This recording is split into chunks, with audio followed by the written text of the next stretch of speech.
अरे यार, इस बारिश को भी अभी ही आनी थी क्या? बहुत तेज भूख लगी है मुझे। क्या मुझे एक ब्रेड का पैकेट मिल जाएगा? हाँ ये लो 10 रुपए हो गए इसके। ठीक है, मैं पे कर देती हूँ। अरे नहीं, मैं तो इतनी गरीबी में जी रही हूँ, मेरे पास सिर्फ 2 रुपए ही क्या? मैं बाद में आपको पैसे दे सकती हूँ। ये दुकान है, कोई धर्मशाला नहीं है, पता नहीं कहाँ कहाँ से आ जाते हैं। मुझे तो मालूम ही नहीं था कि मेरी किस्मत इतनी खराब है। मेरे पास खाने तक के भी पैसे नहीं है। मुझे जल्दी से अपने लिए जॉब देखनी होगी ताकि मैं अपने पापा को पैसे भेज सकूँ। कितनी अजीब लड़की है, आज के समय में भी इसके पास 10 रुपए तक नहीं है। अरे यार, मैं तो पूरी तरह से गिली हो गई हूँ। पहले जरा बाल सही कर लूँ। अब ठीक है, सॉरी सर, मैं थोड़ा लेट हो गई। ये लीजिए मेरा रिज्यूम।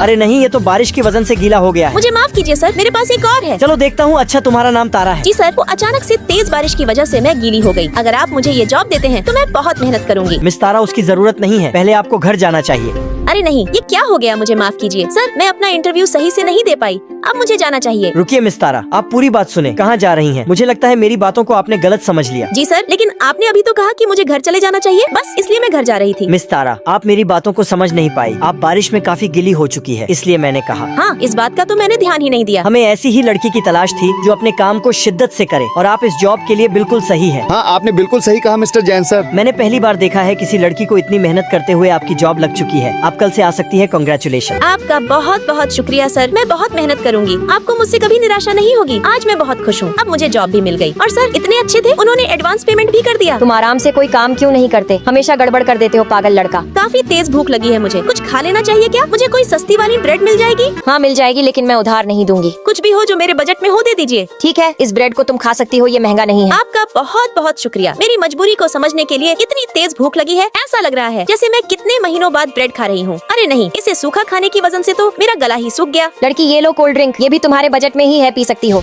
दीदी आखिर ये लड़की कौन है? काफी गरीब लगती है। तुम्हें इस लड़की पर ध्यान देने की जगह अपने काम पर ध्यान देना चाहिए। अरे मुझे माफ करिए दीदी। ये बहुत अच्छी है, मुझे अब भरपूर खाना मिल गया। अरे पिताजी की कॉल। हेलो पिताजी। तारा बेटा, तुमने जो पैसे दिए थे वो मुझे मिल गए हैं। ठीक है पिताजी, अगर आपको किसी और चीज की जरूरत हो तो मुझे बताइएगा। तारा बेटा, क्या तुम ठीक हो? और तुम अपने खाने पीने पर तो ध्यान देती हो ना? हाँ पिताजी, मैं बिल्कुल ठीक हूँ और इस वक्त मैं पिज्जा बर्गर खा रही हूँ। तारा बेटी, आखिर कब तक तुम अपने पिताजी से झूठ बोलती रहोगी? अरे पिताजी, आप यहाँ? बेटा मुझे माफ करना, मैं बस तुम पर एक बोझ बनकर रह गया हूँ। मैं तुम्हें कभी भी प्यार नहीं दे पाया, बस तुम्हारे ऊपर बोझ बनकर रह गया हूँ। पिताजी प्लीज, आप ऐसा मत बोलिए। आप मेरे ऊपर कोई बोझ नहीं है। मैं आपसे बहुत प्यार करती हूँ और बहुत जल्दी